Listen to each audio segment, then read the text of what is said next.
Assalamualaikum warahmatullahi wabarakatuh. Perkenalkan, nama saya adalah Nurul Zainal Mutakim. Saya adalah mahasiswa Universitas Siber Asia untuk PJJ S1 Manajemen kelas MJ215. Kali ini saya akan mempresentasikan terkait pasar lembaga keuangan Bank Indonesia. Untuk sejarah Bank Indonesia dimulai dengan perjalanan panjang dari Bank Sirkulasi Kolonial menuju Bank Sentral Republik Indonesia.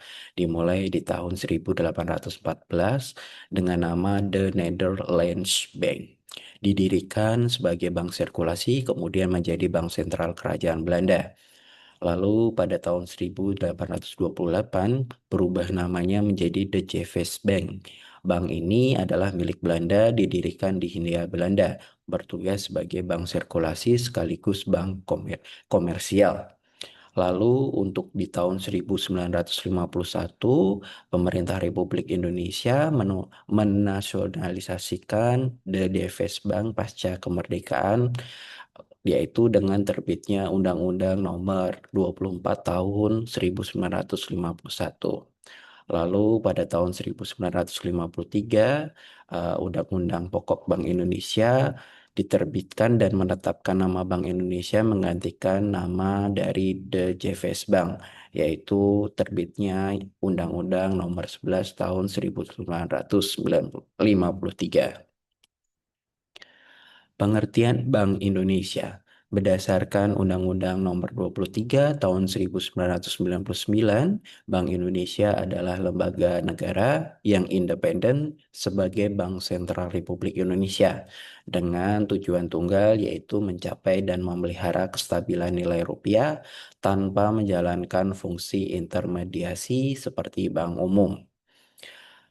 Selain itu, eh, tujuan lain dari Bank Indonesia ditetapkan adalah mengeluarkan alat pembayaran yang sah, merumuskan dan melaksanakan kebijakan moneter, mengatur dan menjaga kelancaran sistem pembayaran, mengatur dan mengawasi perbankan, dan yang terakhir adalah lender of the last resort.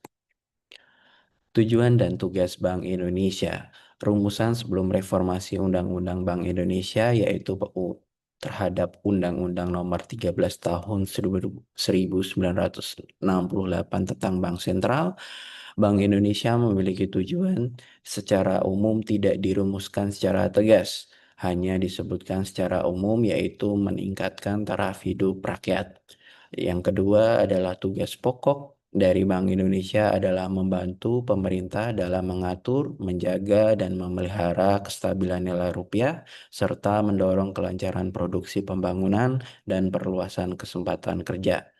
Terdapat beberapa implikasi, yaitu terkait rumusan yang tidak tegas. Yang pertama, peran Bank Indonesia secara tidak jelas hanya sekedar membantu pemerintah, padahal seharusnya Bank Indonesia menjadi tugas utamanya sendiri.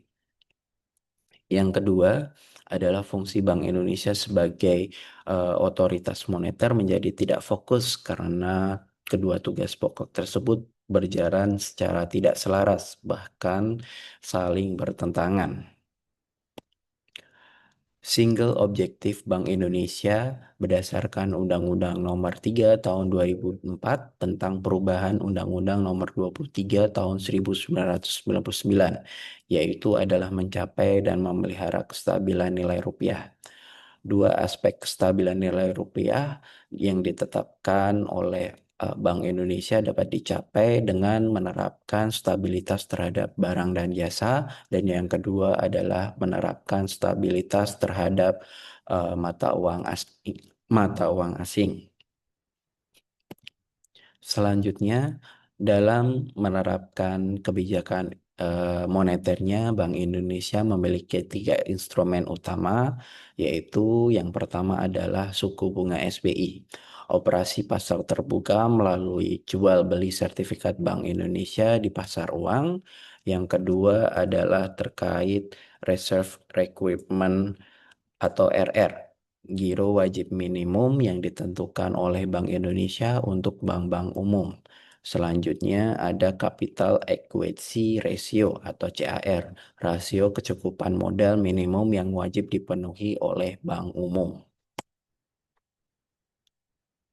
Selanjutnya, ada instrumen dan kebijakan lainnya yang diterapkan oleh Bank Indonesia sebagai instrumen tambahan dalam menjaga stabilitas dan kesehatan sistem perbankan di Indonesia. Yang pertama adalah penerapan plafon kredit prioritas, yaitu adalah pengarahan untuk sektor-sektor prioritas seperti usaha kecil dan menengah di daerah pedesaan. Lalu ada pengawasan perbankan, yaitu dengan menggunakan sistem forward-looking risk-based supervision mengacu pada standar internasional. Yang ketiga adalah melakukan fit and proper test, yaitu adalah uji kelayakan bagi calon pengurus yang akan menduduki posisi penting di bank umum. Dan yang terakhir adalah batas minimum pemberian kredit, yaitu adalah membatasi pemberian kredit kepada kelompok usaha milik bank itu sendiri. Demikian terkait materi pasar dan lembaga keuangan pada sesi keempat Bank Indonesia. Terima kasih. Wabillahi taufiq walhidayah. Wassalamualaikum warahmatullahi wabarakatuh.